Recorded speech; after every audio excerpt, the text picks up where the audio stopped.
Welcome back, friends. It is I, James Kalm, your half-assed reporter, the guy on the bike. And we're bringing you back for more Art Recon. We're going to go into Barry Campbell Gallery and see a very interesting exhibition. Stay tuned.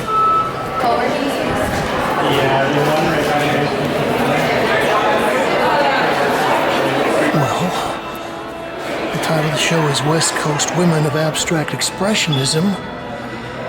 We'll slowly pan down the incredibly wonderful list of artists here. I'll make a running commentary as we're doing our initial sweep. I came into the gallery, I guess it was last Thursday, for the opening. And, well, I thought this was a very interesting and relevant show. I'll explain more of that a little later. But the show was so packed that I didn't want to record, and there were people standing in front of all the paintings. And today I happen to be in at a conference on preserving artist legacies at the Milton Resnick Pat Pasloff Foundation, and decided I would come back up here and take a walk through the gallery when it was less crowded.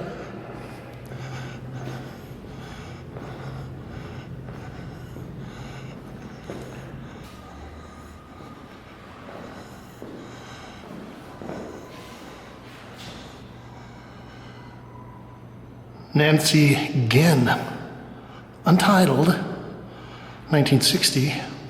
Oil on canvas is 56 by 58 inches. Well, it was kind of ironic that I was going to this conference on preserving artist legacies and developing archives and all kinds of ideas that artists have to deal with as they get older. And they start to fill up the racks in their studios. Okay, well, I kind of like this piece, but I'm thinking that this is 1960. It took a little while for the reverberations of abstract expressionism to get to the West Coast. Let's look at this sculpture. This is by Pamela Boden, titled Samurai, 1950. So this is a wood assemblage. I think this is actually a very nice piece. But again, gosh, this has been stored somewhere for 70 years. And well, it looks like it's still in pretty good shape.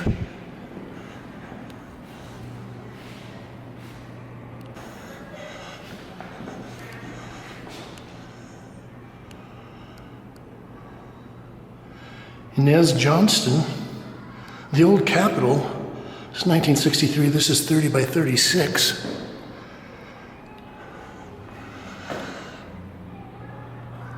Okay, so this is like the fourth or fifth iteration of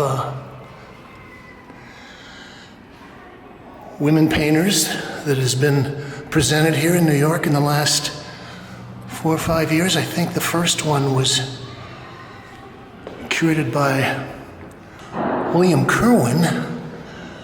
So I think that show had about 30 or 40 significant artists in it. I was kind of liking this piece. It makes me think of Miro from the maybe late 30s, early 40s a little bit.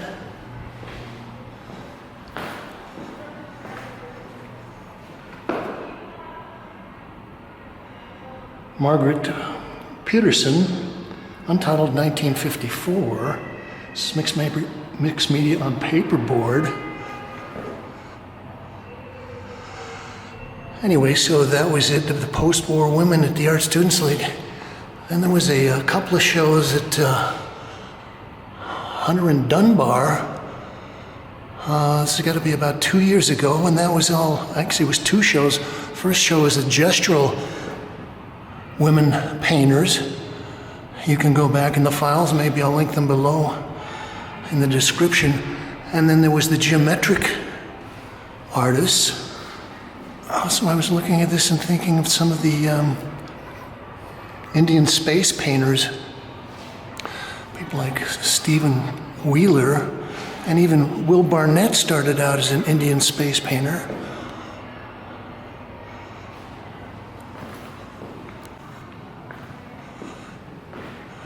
Okay, I like this piece.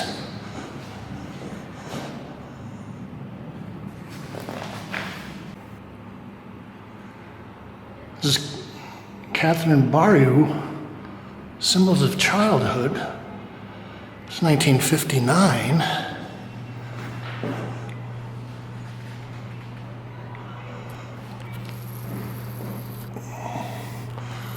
And yeah, I love the kind of the nubby texture that Katherine has built up here. And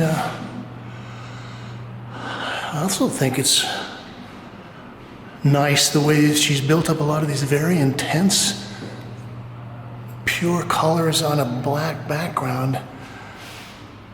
But that nubbiness adds a lot to it.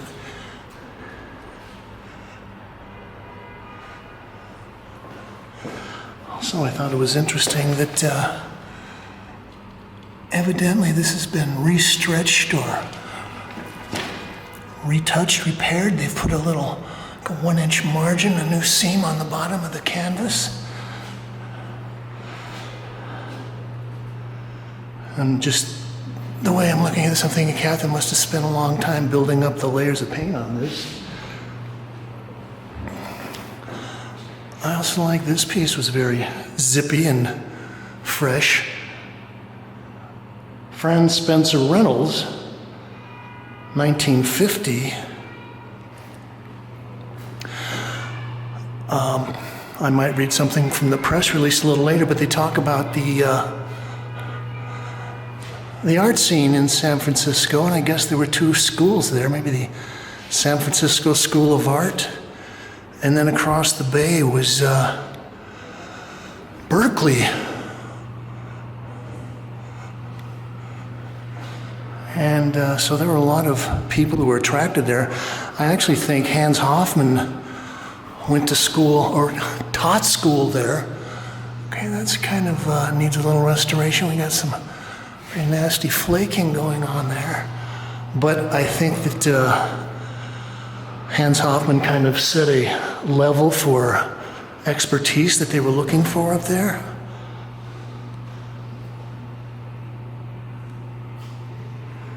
This is Irene Pattinson, 1959.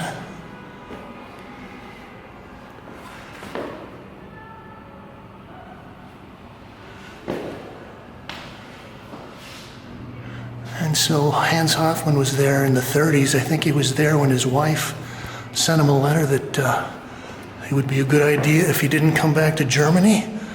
Things were getting nasty for the artists. But some other important artists visited there in the early 50s. I think Mark Rothko and particularly Clifford Still. And they ended up influencing a bunch of people like David Park and, well, Richard Diebenkorn. This is Ruth Wall, 1950, oil on canvas.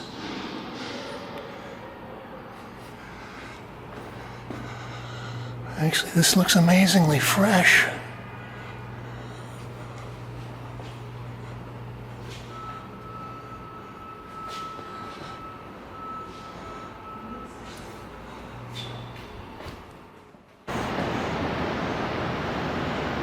There was none of that macho bullshit when I came to New York. I was horrified at how the female artists were being disregarded. I think it was different in San Francisco because there were no commercially viable galleries. It gave us permission to be more experimental. Sonia Gechtoff.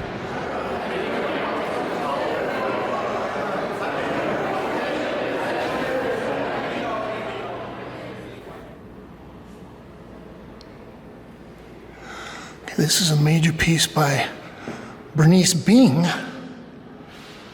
Velasquez Family Number 2, 1961, 71 by 68. Okay, so we're talking about other shows of abstract women painters. So the Hunter and Dunbar show was a couple years ago. Then there was a show at Karma titled something like Women in Abstraction 1968 to 1984, something like that. There was also a fabulous show, and had some interesting pieces by nationally or internationally recognized painters, but they were periods that you might not have known or seen.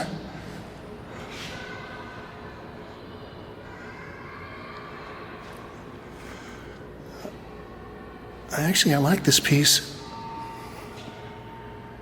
Bernice has got a real nice touch with the kind of the overlaying, the pedimenti, and the scraping and glazing. And yeah, so this is based on Los Niños, or part of Los Niños, the famous Velasquez painting.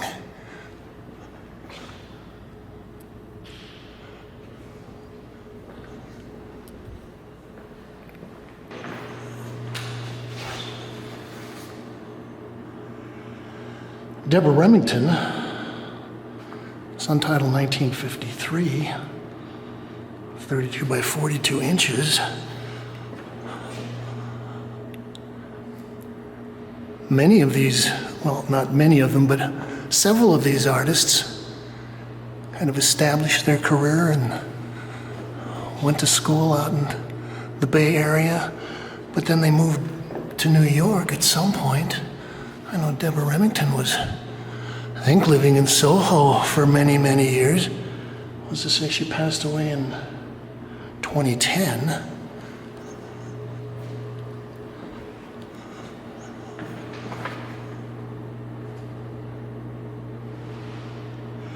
Lilly Fenichel, 1961, this is collage, ink, paper, tissue paper, and wood on board. Okay, many of these people I have never heard of, unfortunately, but I kind of like some of the odd personal, eccentric, weird abstraction.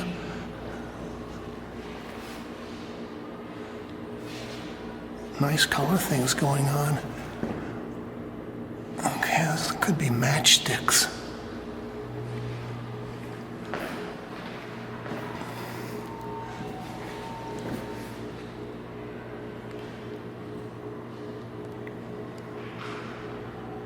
Mary Johnson Calloway, 1956.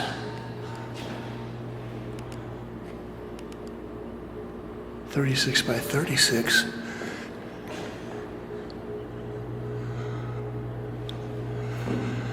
So I was mentioning some of the teachers that worked out there and influenced a lot of people.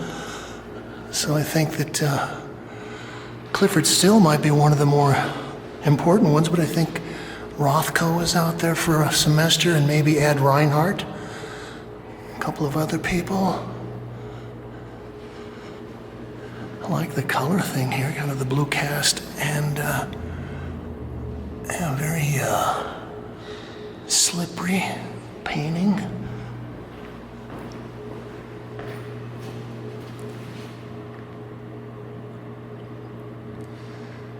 Zoe Longfield,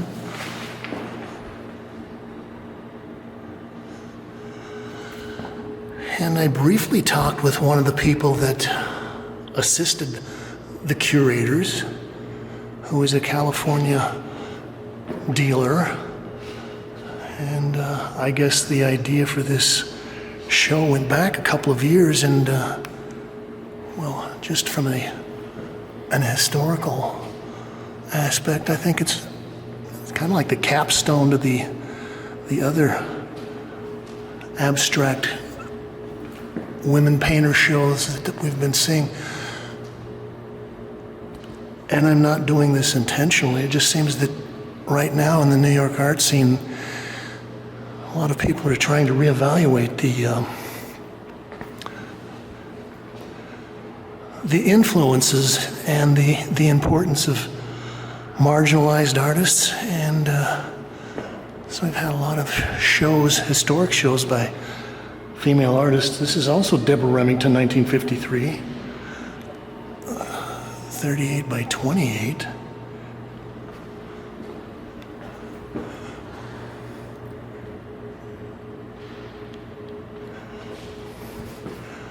Oh, this is a little more coloristically complex than I initially thought when I looked at this. Also, I'm a fan of the patina of age. Okay, this piece also looks like it's been remounted.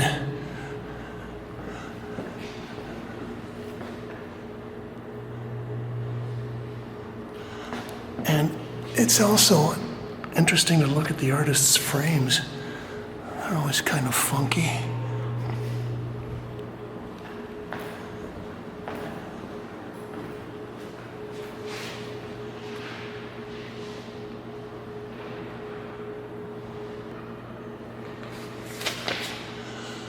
Okay, this is not listed on our little guide sheet, but I guess it's Ruth Armer.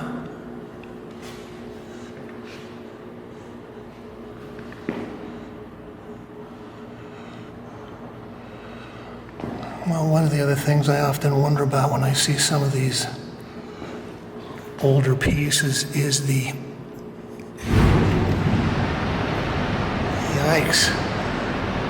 varnishing, the restoration work on these. God, turn on the air conditioning.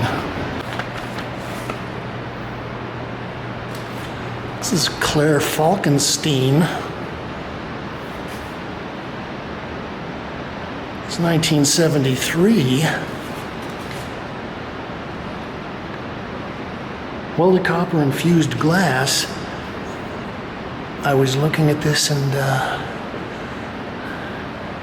thinking about this glass in here and wondering what that was. It looks like with these old beer bottles or something. It's mason jars that Claire melted down over her copper armature.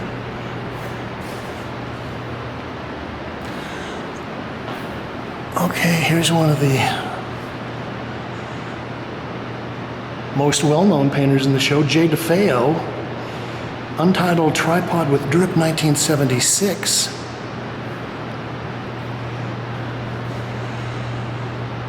Okay, now we're actually getting into a little bit later period of the Bay Area art scene, and I know that, well, there are a lot of beatniks and stuff like that in North Beach. They talked about one building, geez, I think it was 4122 Fillmore Street, where a whole lot of people moved in, and I believe that's where DeFeo painted her legendary mystical painting, The Rose. This was a painting that weighed something like 1,800 pounds, and she worked on it for 6 years. And it's now in the Whitney collection. Maybe I'll link something up with that piece or that show. So this is 30 by 23.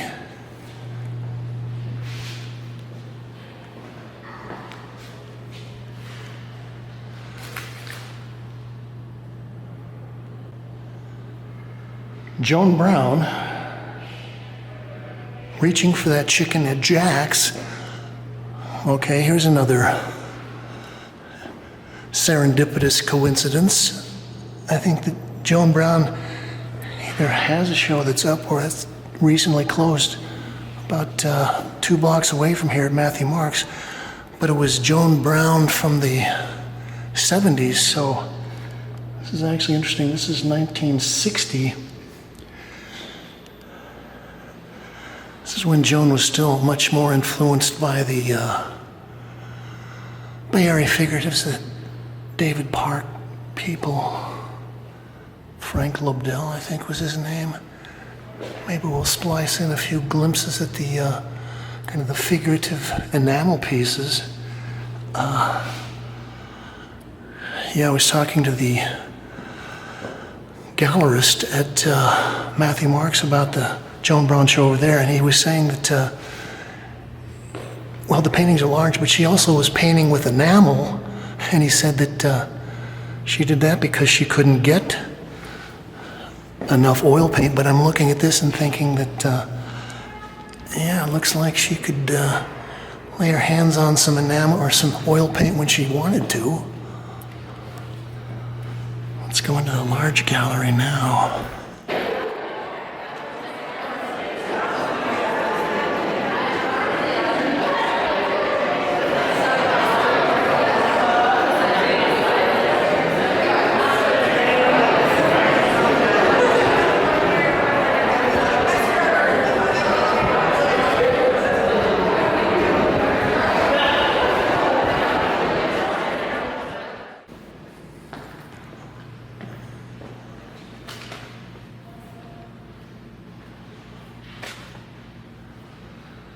This is Nell Sinton, Untitled, 1954, Oil on Paper.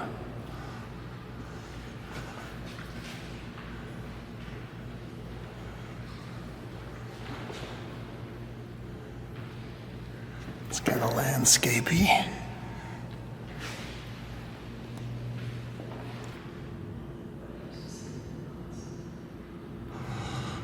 Dorr Bothwell. I was going to say, not only are the paintings interesting, but a lot of these names are pretty interesting. I actually thought this was one of the more interesting paintings in the show. He's doing the broad squeegee thing. Makes me think a little bit of Gerhard Richter and some other people.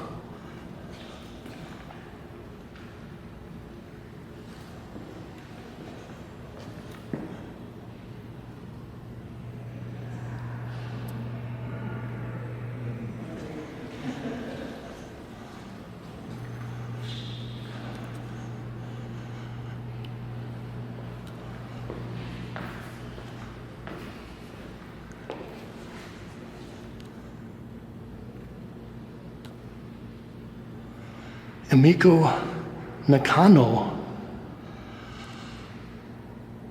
Night Landscape, Setting Sun and Rising Moon. This is 1958, and it's 43 by 53. Well, as I was saying, you can get some echoes of some of the more prominent Bay Area painters. I think this one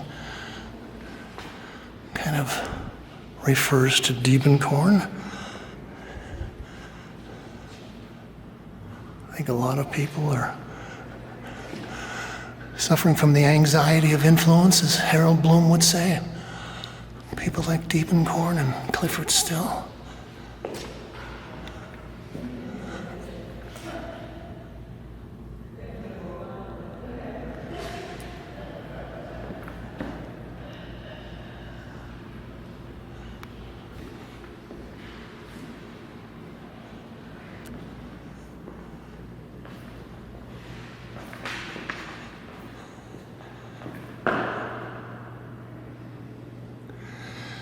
Sonya Rapoport, Untitled, 1960, Mixed Media on Paper.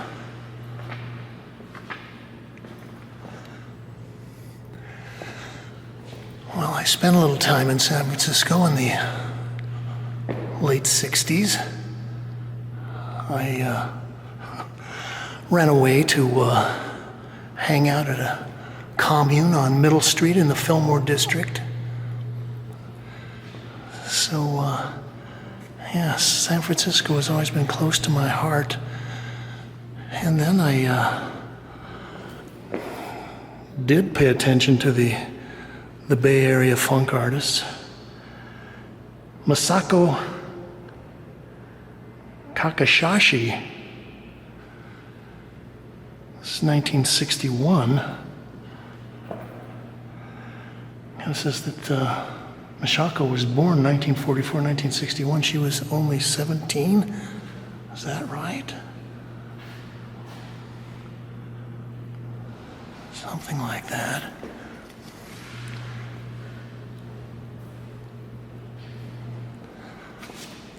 Oh, this is a very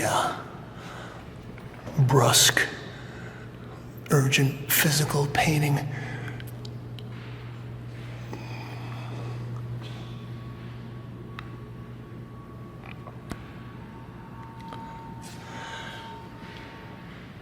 Don't you wonder where Masako Takahashi is today?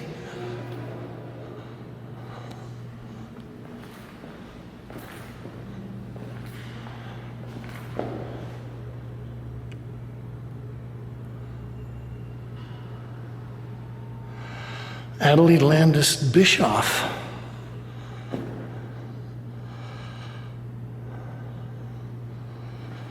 Well, I could be mistaken, but I thought there was she has a husband there. There's a famous other Bischoff painter from the Bay Area.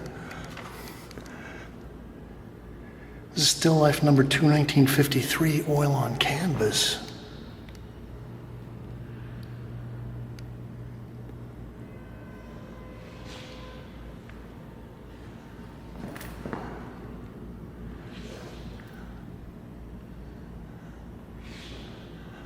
Well, it is nice to see what happened with Abstract Expressionism when it drifted out to San Francisco. And I think it's important that we kind of keep an eye on these kinds of historical situations.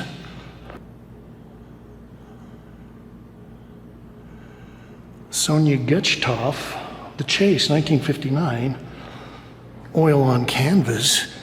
And actually, it's interesting to note that they sort of put this at the end of the runway into the main gallery. And I also think that Sonia was kind of a proto-feminist, very dedicated, hardworking. I'll read a bit from the press release. Furthering Barry Campbell's focus on women artists working in the 1950s, we are pleased to present West Coast Women of Abstract Expressionism, a group exhibition featuring 24 women artists living and working in the San Francisco Bay Area.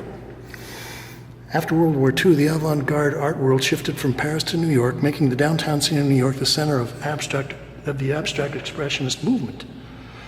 Concur with the scene in New York, San Francisco was its parallel on the West Coast as a bohemian enclave. Much like the few recognized women abstract expressionists from the East Coast, only a handful of women artists from the West Coast have broken into the larger art world canon, most notably Joan Brown, J. DeFeo, Deborah Remington, and Sonia Gechtoff. Okay, so I'm looking at this and they're saying this is 1959. And I can see this relating to things like Al Held's paintings when he was in Paris, and some of his material paintings that he did when he got back to New York. I was going to say also, this is the first time I've come in and done a report here at the new Barry Campbell Gallery, and this is a very wonderful space for them to move up. I'm very impressed. Congratulations, ladies. So this has been James Kalm reporting on West Coast Women of Abstract Expressionism here at Barry Campbell Gallery. You can like this, share, link it up to all your social media sites. You can subscribe if you'd like to. And you can leave your thoughts, ideas, comments, criticisms, reviews, and suggestions below. We just ask you to say, as always, thank you, Kate.